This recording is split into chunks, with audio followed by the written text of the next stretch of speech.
So you had some questions about dream yoga and tantra yoga and how they connect, or what similarities between them, maybe. Yes, I was thinking about how they can complement. Oh, is it called complement? No. They might complement each other. Yeah, complement each other or what they can do together. Instead of just choosing dream yoga or just choosing uh, tantra, like what these two can do combined. Well, let's look at the primary objectives. What is tantra trying to achieve? It's basically dedicated to achievement of enlightenment or nirvana or spiritual awakening, and is dedicated to creating mutually empowering and enlightening relationships in such a way that they would be mutually empowering, meaning both parties feel more empowered, and mutually enlightening means both parties, or however many parties may be involved, get enlightened. That is my definition of Tantra. Maybe some Tantra teachers have other perspectives on it, but as a Tantrapa, I have a pretty clear understanding of what it's for and how to achieve it. Now, before we go into how to achieve it, let's see what Dream Yoga is about. Well, Dream Yoga is also about enlightenment, it's also about spiritual awakening. In the context of Dream Yoga, we are going into exploration of dreaming, the dreamlike nature of reality, the night dreams as well as daydreams, and we look for ways to awaken in the dreams. If we consider enlightenment being a spiritual awakening in this big dream called life, it makes sense to learn how to awaken in the night dreams or become lucid in the dreams in a way that would make us help us discover ways to become enlightened or awake also in our daily lives. If we learn how to awaken in our dreams at night, we can also learn how to deal with energy, because obviously everything is energy in dreams. If we're talking about learning how to deal with everything being energy in our daily lives, it would make sense to have a sandbox, kind of like a playground where we learn how to deal with everything being energy. And what could be a better sandbox than our dreams at night, where obviously everything is energy. It also is pretty obvious that everything is interconnected. In our dreams, even though we may encounter different dream characters, they're not separate entities. They may appear to be separate creatures, but they are actually projections of our own dreaming consciousness. And so the whole world of the dream is one. And we experience oneness with everything when we become lucid, is one of the characteristics of lucidity or being awake, is that we realize that we're not separate creatures. We're also not separate from the creator of the dream. We're the dreamer of the dream. And as we become one with the creator of the dream, we actually dissolve the boundary or the distinction between the dreamer and the dream world, which has been bugging down all organized religions forever. The distinction between the creator and the creation. No organized religion, as far as I know, ever managed to resolve this dichotomy. But dream yoga is not a religion. It's not a religion. No. It's a practice. Mm-hmm. Okay, well, talking about practice, I would Mm-hmm. also love to hear more about, um, for example, in Tantra, what are or how to practice that, Mm-hmm. and or how you in Chidao is working with Tantra, and also in Dream Yoga, how to practice that in daily life. Now, you were saying a Well, little, those are two very different questions, so let's keep yeah, them uh, aligned one by one so that I can answer them in an intelligent way. yes.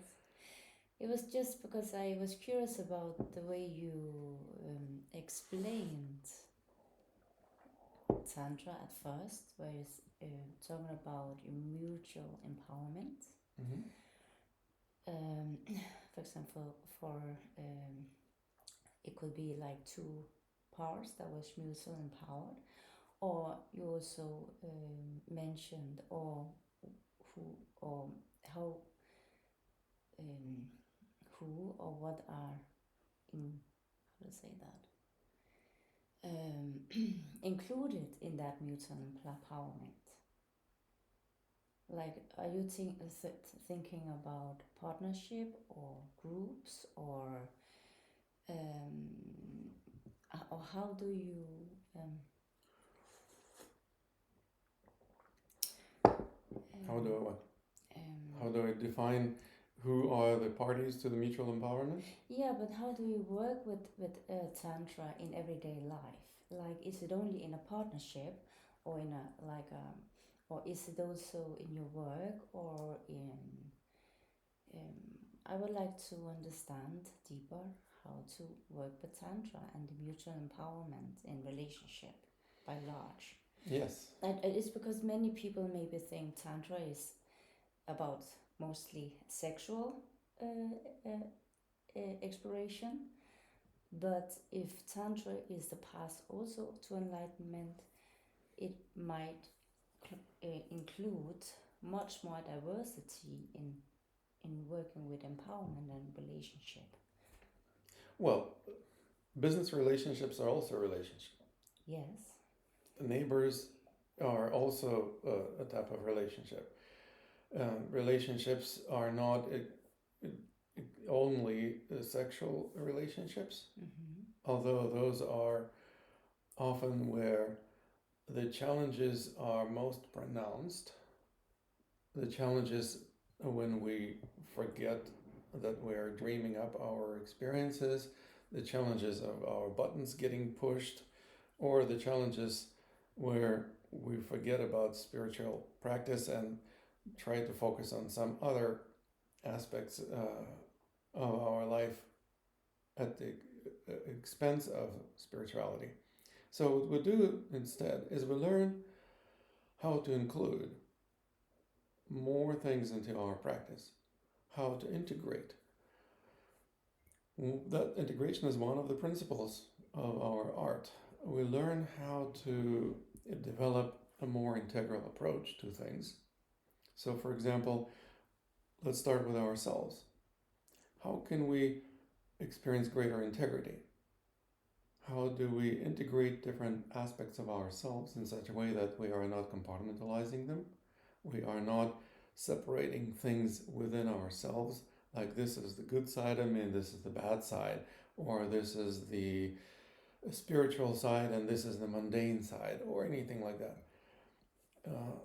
There's a lot of confusion that people have that stems from this type of separation, because this separation basically is based on dualistic way of thinking, and this dualism facilitates compartmentalization. When we develop attachments to certain things and aversions to other things, as soon as we start compartmentalizing and experiencing this type of dualistic attachments and aversions, we are almost guaranteed to experience more suffering. And freedom from suffering is something that our practices promise. Mm-hmm. if we want to experience freedom from suffering, well, we need to understand what causes our suffering and practice things that would reduce suffering. Maybe not in one fell swoop, but you basically learn to recognize that if I do more of this, I experience more suffering. If I do more of that, I experience less suffering. Well, you have freedom of choice. If you do that which increases your suffering, well, at least now you do it consciously, and you can't blame anyone for doing it to you. But do you have any example? Yes. For instance, criticism. Often people suffer from being criticized, and sometimes unjustly criticized, and they don't take criticism very graciously. They start feeling frustrated or angry or sad, and essentially experience suffering. Well, wouldn't it be fair to say that many people are their own worst critics? If we criticize ourselves, we basically do it to ourselves more than other people do it to us. Why would we do that? Because we're not conscious of how we relate to ourselves. So the dynamics of these relationships, if they're not conscious, they fall under the umbrella term of unconscious. Whatever is going on in our unconscious mind, if we're not conscious about it, we cannot really exercise any agency. In other words, we can't stop doing it because we don't even know that we're doing it. It's kind of like tension. If you look at people, most of them suffer from undue tension, unconscious tension. They're not aware of the fact that they're causing themselves this tension, so they can't stop doing it, even though nobody does tension to them. Well, same thing with the self-inflicted self-criticism. If we never criticize ourselves for anything, maybe we will also become narcissistic or just self-indulgent. So I'm not advocating that. Finding balance point or some sort of a happy medium, the middle path, would be smart. So what would be the middle path? Well, first, becoming aware how we criticize ourselves, and then deciding on the circumstances under which self-criticism is justified, and it's okay to engage in self-criticism because it may be productive, but then also identifying the circumstances under which self-criticism is not necessary and it's destructive or causing undue stress. But how do you combine criticism or self-criticism with Tantra? Well, I mentioned that the intimate relationships are among the most challenging areas in which people fall asleep or forget to practice spiritual practices that they try to practice under some other circumstances. Basically, in intimate relationships, which are often associated with Tantra, because Tantra is one of the few spiritual paths that actually doesn't shun or stay away from dealing with sexuality, but actually looks at it very closely and explores how to experience enlightenment in the context of sexual and other relationships. It's just a lot of people get so excited about the fact that there is some kind of spiritual path looking at sexual relationships that they forget about the fact that it looks at other relationships too. So let's not forget about all other relationships, but in the context of intimate relationships, people often become critical. Either they criticize each other. How often do we see couples that basically push each other's buttons all the time? How do they push buttons? Well, they find some area of weakness. And instead of helping the partner experience empowerment in that weak area, they actually push it over and over again because it seems like the energy just flows there. And if they're not mindful of how much energy they sent in that direction, they push the button too much, which pushes the partner over the edge of their comfort zone, and they fly off the handle or experience suffering. So, understanding this dynamics and the mechanism of how pushing buttons works is really important.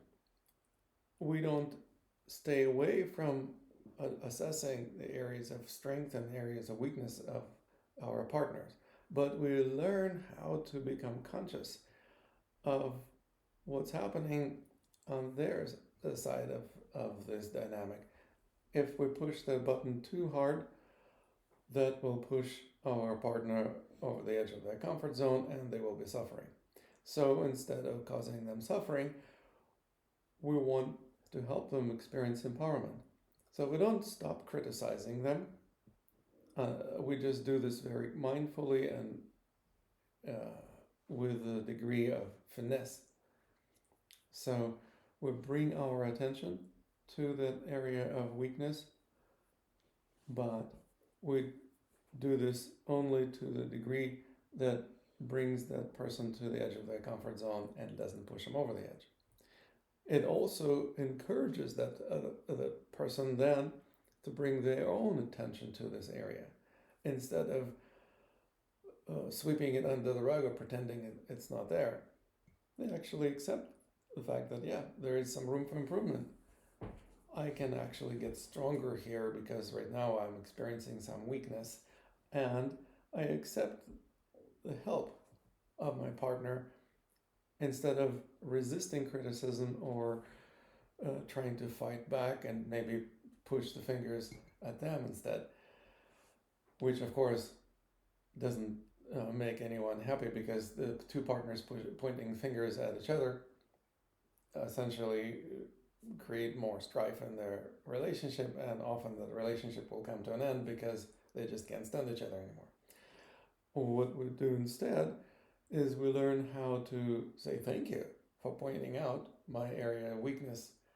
Now, if I point out some area of weakness in you, I hope that you also take it as graciously as I do and empower that area so that it becomes stronger. And then you become stronger and I become stronger. We both end up experiencing mutual empowerment. But it also can be done to ourselves. So self-criticism, as I mentioned, also can be pointing the finger at myself, finding where are my areas of weakness. Mm-hmm. We can scan our body for energetic deficiencies. We can check if there is any area of tension, and where there is tension, there is weakness. We can assess our emotional or mental strengths and weaknesses and identify those.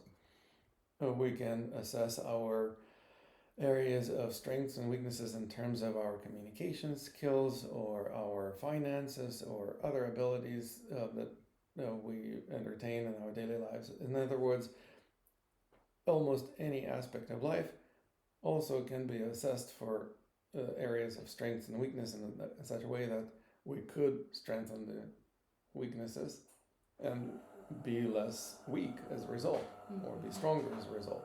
Mm-hmm. And if we have someone who knows what we're doing, supports that process, and may even assist in it, that would be a real help, wouldn't it? Yes. Yes, definitely. Being a mirror. And it's my thought about what you are telling. Being a mirror to each other. And I was also thinking about, for example, in that aspect, dream yoga might be helpful. Um, um, I was also considering dream yoga, like if we point finger at each other at something that we might have got irritated about. We might be pointing finger at something specific, but applying dream yoga, understanding that this is my way of understanding dream yoga, that understanding if I am maybe also projecting things that I have not integrated into myself, projecting it into another person. It's if I don't acknowledge it in me, it's easier in projecting into someone else and working with it more consciously there, even though that it is unconscious in the first place if I'm projecting it.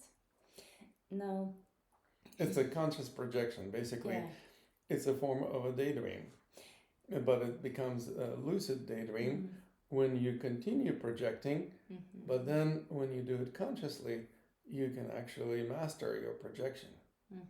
So the projection is not a bad thing that should be banished. It's something that we do all the time. If we do it consciously, we can become masterful at our projection. Yes, yes, that is one thing.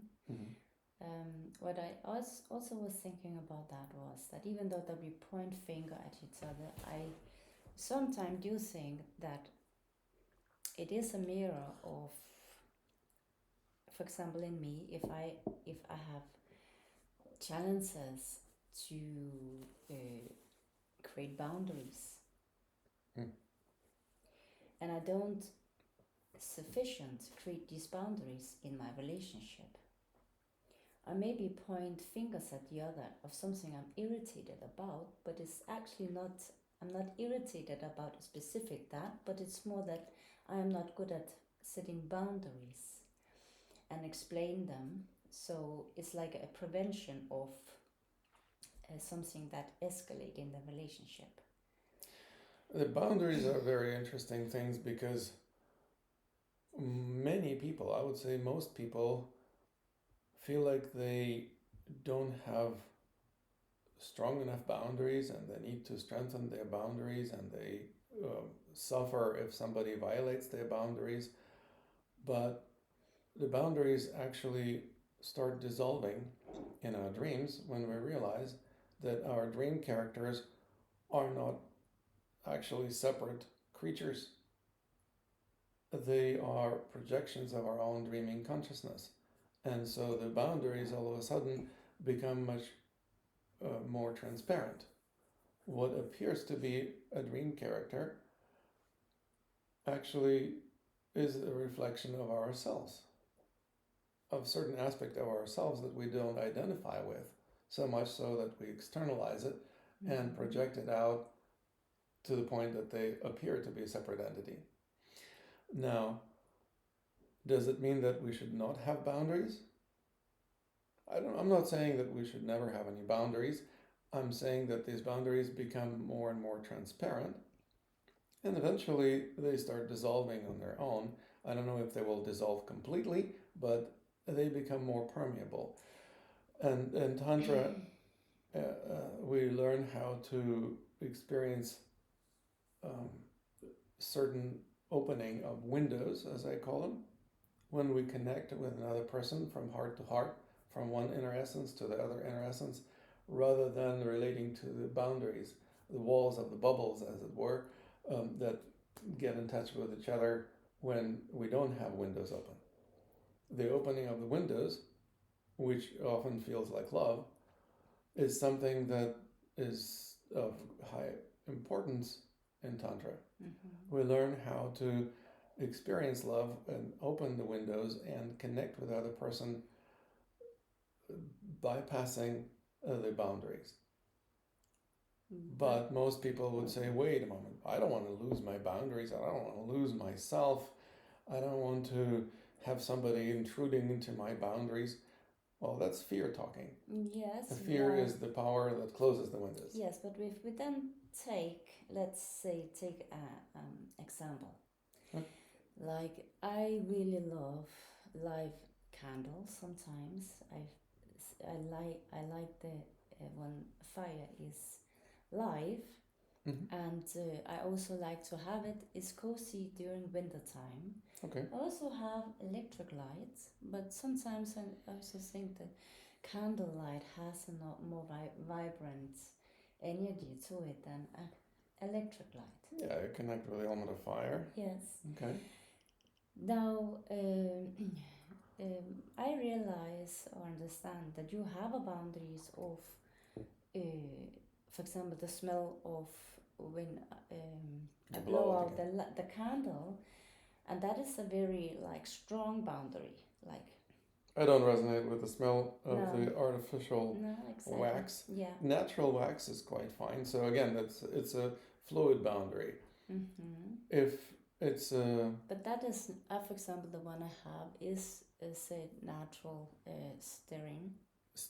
Or a natural. I was talking about natural wax. Okay. So stearin and paraffin are artificial products.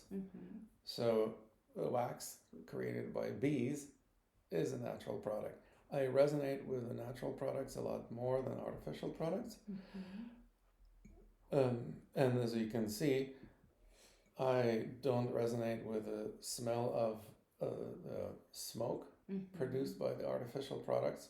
I'm fine with the smoke produced by our natural wax. So what we do is basically develop greater finesse or precision, understanding each other better without criticism or with a minimal criticism. Basically, we experience curiosity. I wonder, what is it that you think about this? Or I noticed you do this. What does it mean? Or what are you trying to achieve? Basically, that creates greater understanding, mutual respect, and we can actually help each other experience that which we desire. Yes. We literally help each other manifest and live our dreams. Yes. And what I mean about being aware of our own boundaries, so we can actually advocate for them. It's a very important. For example, if you were unconscious about your irritation or really not feeling comfortable about the blow out the candle, and you have not spoken it, and you didn't speak it, and I blow it out, then maybe irritation would linger. Yes. So it's very important to be aware of our own boundary and actually express them, but in a way that is, where it's not in a more ethic way. So in a harmonious way. Yeah. So it's not a reaction, it's a response. Yes, but if I, for example, if it was me and I was not aware of my boundary, which means if I'm not aware of it, I can often not express it in time before I maybe get too overwhelmed. So this is what I mean about being aware about our own boundaries in order to express them and then also have like some kind of respect for the boundaries. Not that it is a weakness or is need to be criticized, but how to navigate. Which means maybe I could light a candle, but if I blow it out, I would open the window and blow it out there. So brilliant idea. So again, it is not that it's just very important to be aware of it in order to express it, so we can actually navigate with different boundaries, not needing to wipe them out either. Right. So essentially what we do is we develop the attitude towards boundaries that is similar to our attitude towards the edges of comfort zone. As a matter of fact, It's pretty much the definition of a boundary, the edge of the comfort zone. Yeah. And so we don't try to erase the edges of the comfort zone. We learn how to expand them. Just like our boundaries, we expand them so that they encapsulate or embrace certain things that used to be outside of our comfort zone, and now they actually end up within our comfort zone. By expanding our comfort zone, we become more comfortable in a greater variety of circumstances. We have broader width of spectrum of our abilities or experiences, and as a whole, we experience a life more fully. Yeah, and then I become curious about if you want to expand your comfort zone. Maybe some area we want to expand of comfort zone, and in some other area we maybe not interested. For example, blowing out the candle and being able to be in that. Maybe you don't want to expand your comfort zone to accustom the smell of without being irritated. Well, but I did.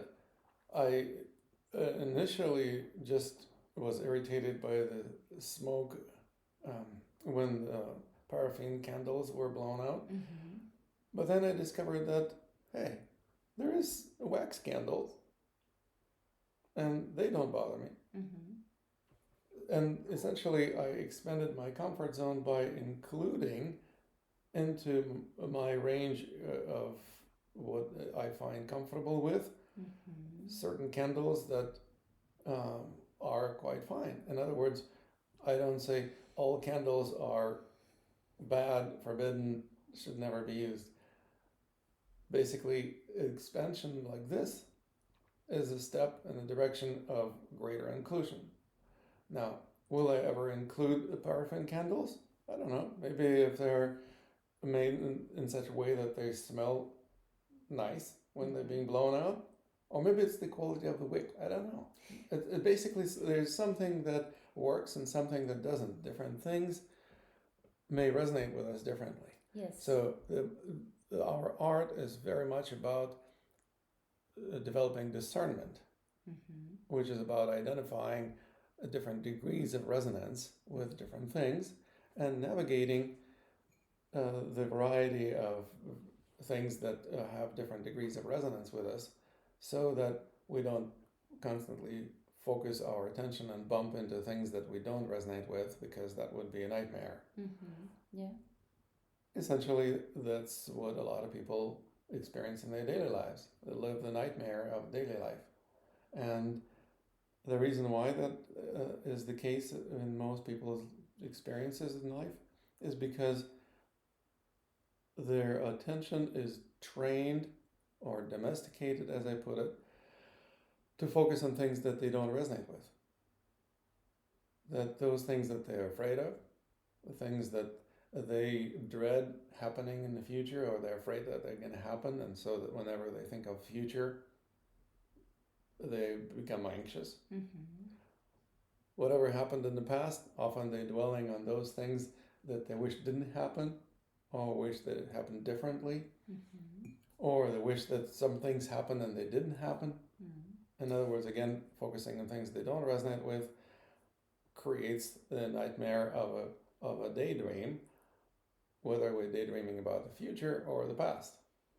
And what we learn is how to exercise the freedom of choice. If you want to experience more suffering, well, please knock yourself out. Get as anxious as you choose to be about the future, or be as depressed about the past as you choose to be, but it's your choice. Nobody's doing it to you. You are doing it single-handedly yourself. Now, how does it relate to dream yoga? Daydreaming is another form of dreaming. The mechanism of dreaming is the same. The only difference is that you're not asleep when you're daydreaming. Therefore, the same principles of lucid dreaming apply to daydreams as well as dreams at night. And if we recognize that a lot of our self-criticism that I also mentioned earlier is another form of daydream. Basically, we develop certain dream image of ourselves that is unacceptable, somehow deficient, or weak, or stupid, or ugly, or something else is wrong with us. And we criticize ourselves in our own minds. Well, if we keep harassing ourselves in our own consciousness, we will be constantly experiencing inner strife or inner struggle instead of inner peace. So if we are ever to experience inner peace, well, that would be necessary to change how we think of ourselves. If we can change that, then the next natural step would be to change how we think of our most closely related people to us. For example, our intimate partner. Mm-hmm. If we develop a more harmonious way of relating to ourselves, well, let's also extend that courtesy to our intimate partner. That will improve our quality of relationship manifold. It also will enable us to help each other become more empowered and enlightened. And if we extend it beyond intimate partnership, we can also be that person who helps our neighbors become more empowered and enlightened, or other members of our communities. We can become leaders in our communities, or at least thought leaders, and that would help more people around us live more empowered and enlightened lives. Well, that would make our world a better place, wouldn't it? Mm-hmm. Yes. Would it also be possible to say if we work with resonance, let's say, and discernment of what we resonate with, is a deep part of Tantra, or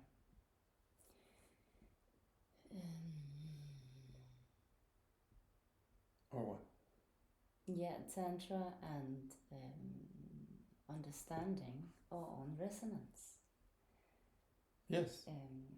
The short answer is yes, this is Mm-hmm. part of Tantra. Mm-hmm. The more we understand ourselves and experience awareness of resonance, the more discerning we can be. The discernment that we develop can serve as the pillar of developing wisdom and self-mastery. Mm. Who wouldn't want that, right? Mm-hmm. So if we have the keys to wisdom and self-mastery, it would behoove us to also share this knowledge with other people. Well, wouldn't it be natural to share this knowledge with the people who are most close to us, mm-hmm. such as our intimate partners? Mm-hmm. If we create that kind of sharing with each other, that would be a mutually enlightening experience. And if it is an ongoing process, mm-hmm. it becomes a mutually enlightening relationship, mm-hmm. which is the definition of Tantra in my book. So, for example, if you would share the knowledge with both Tantra and Dream Yoga together, would that be, for example,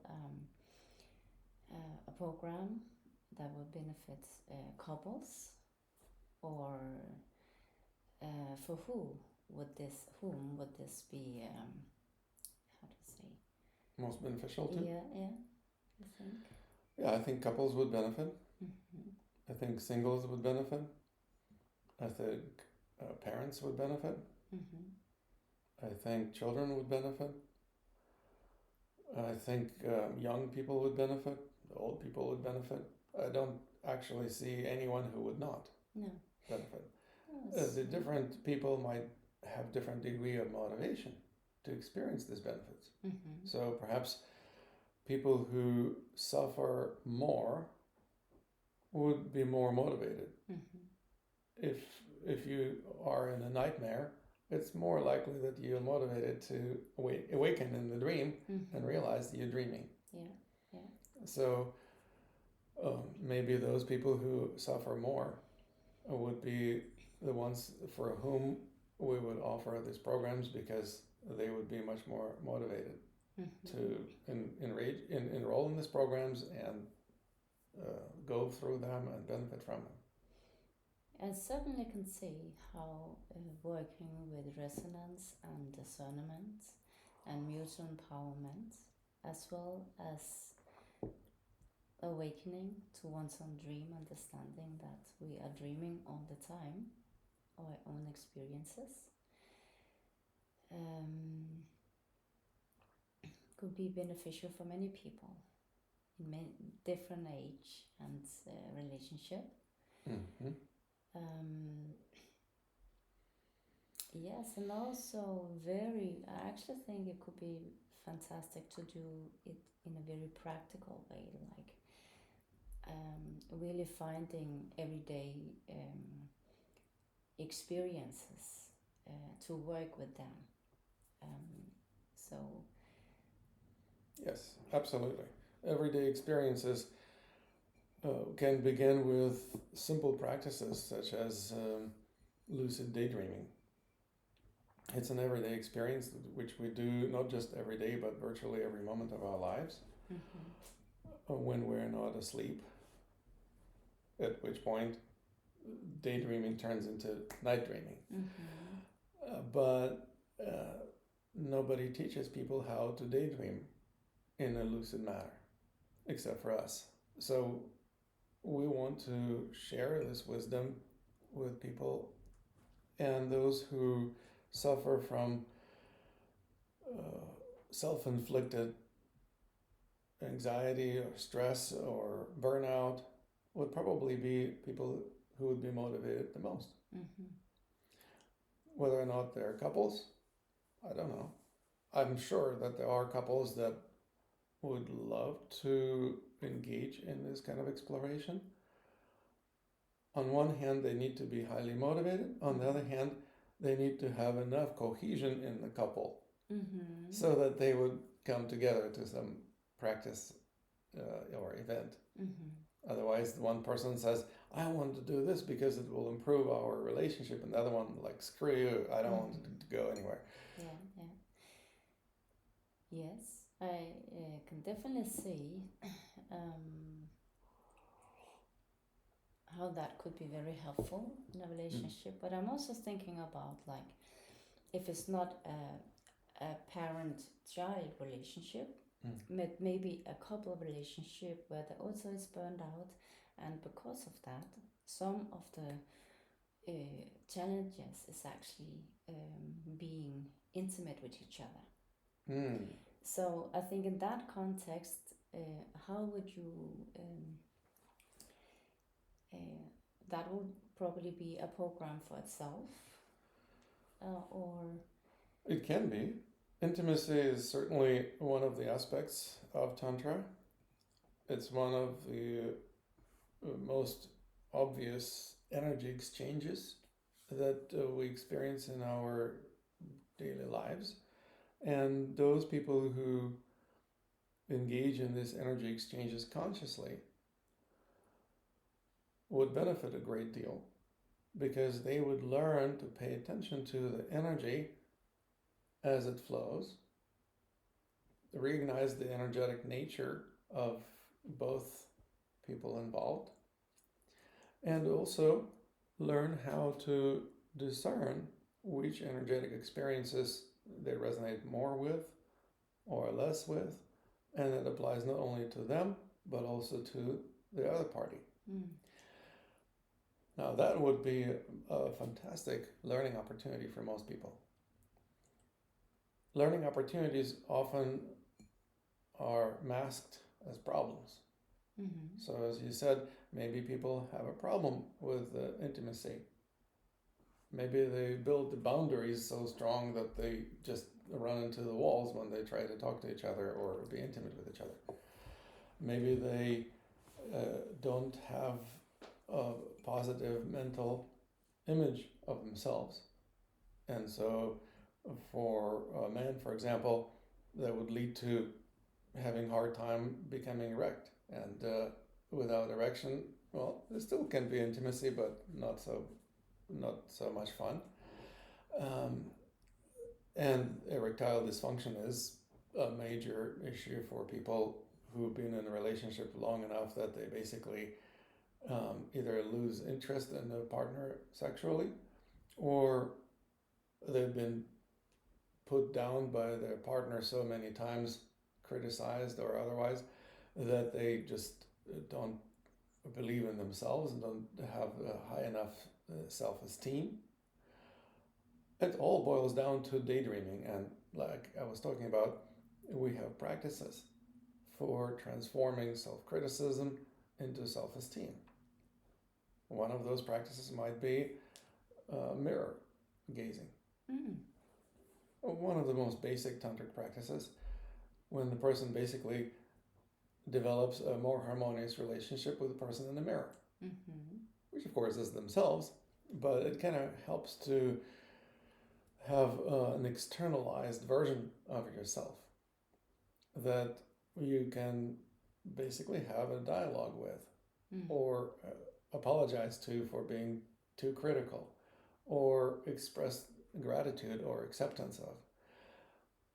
All of these can also be can also include identifying certain areas of weakness or deficiency, and by bringing attention to the area of weakness, where attention goes, energy flows. You actually begin to empower or heal that aspect of yourself. Yes. And then, of course, it can be done not only with a mirror, but with a live person as a partner. So partner gazing is the next step. Yeah.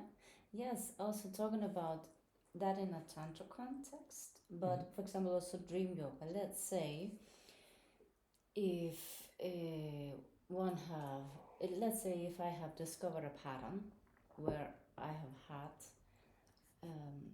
like a partner that was very critical on me, and this relationship ended, and I got a new relationship with a new partner that was also really critical at me. Then in that context, would that be like a projection of my inner critic that I'm actually not acknowledging, and therefore it's actually dreaming up character that is, or keep repeating the same pattern over and over. Yes, being very critical of me. Yeah, in that sense, recreating the same relationship just with a different dream character involved. Yes. So would that be like an unconscious projection? Yes. Of my own critic, or my own criticism? Yes. That I kind of project into another person doing it to me. Yes. But actually, it's maybe my own.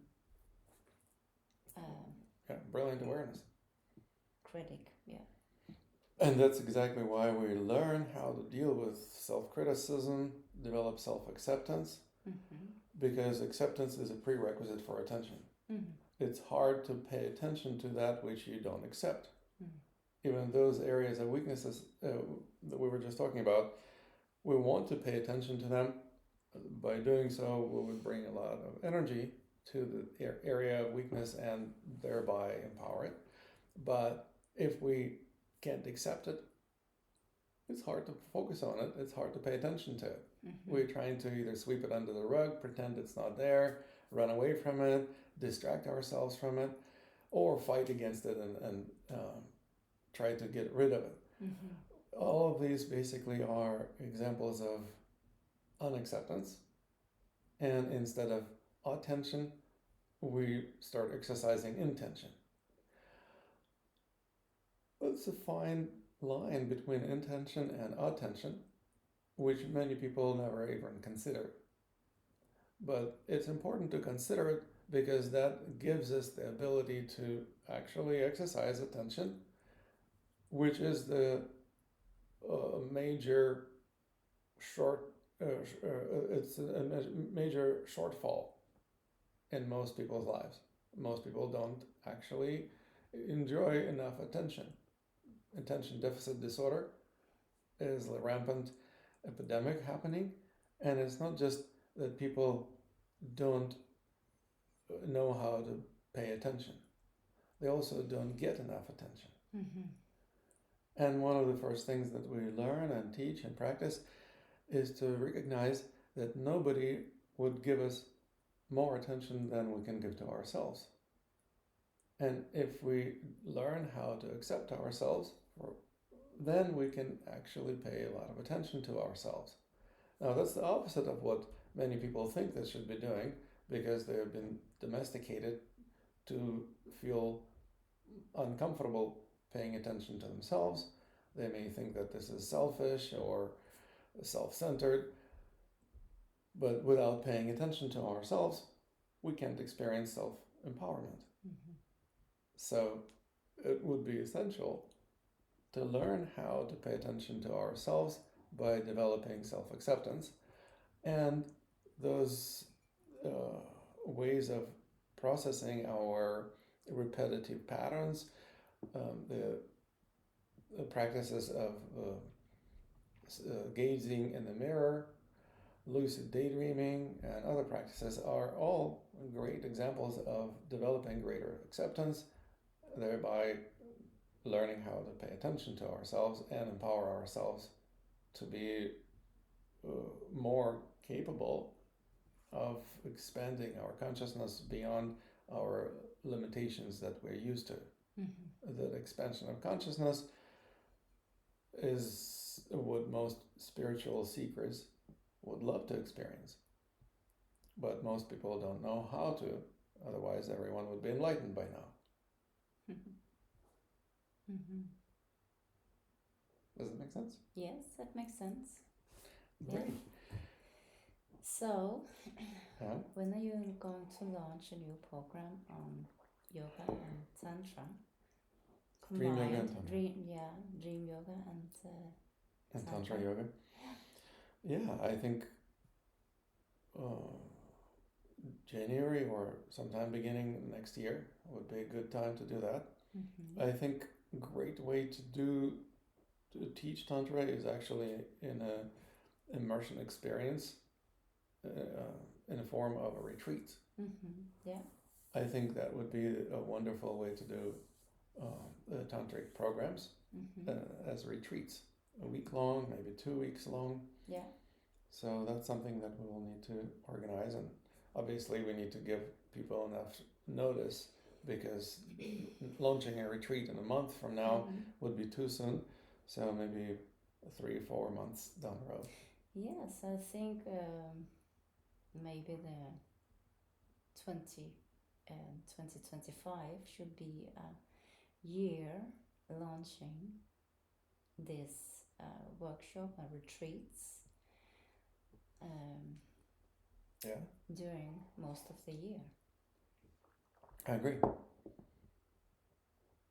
Okay, Yeah. retreats, here we come. Yes, that'd be cool. I look forward to it.